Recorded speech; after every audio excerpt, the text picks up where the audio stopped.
au pays se trompe.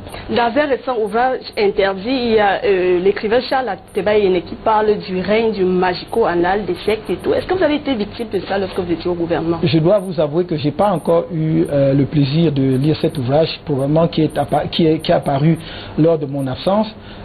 Vous faites là allusion à des pratiques que j'ignore complètement. Vous n'avez jamais entendu parler de ça lorsque vous étiez Entendre parler, bien sûr. Bon, c'est dans la presse tous les jours, n'est-ce pas? Que pensez-vous de l'homosexualité? Je n'ai rien à penser de l'homosexualité. Je prends acte de ce qui existe. La loi camerounaise interdit l'homosexualité.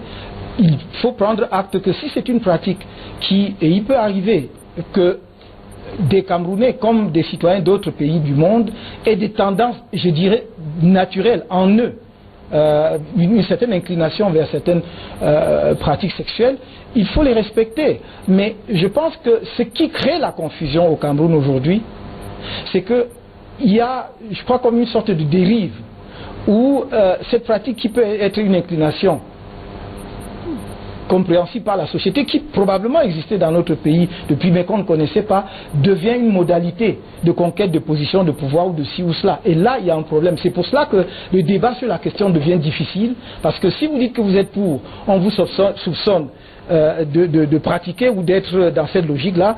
Si vous dites que vous êtes contre, on ne comprend pas que pour quelqu'un qui défend les droits de l'homme et les libertés comme moi, que je puisse dire que je suis contre, donc le débat n'est pas facile.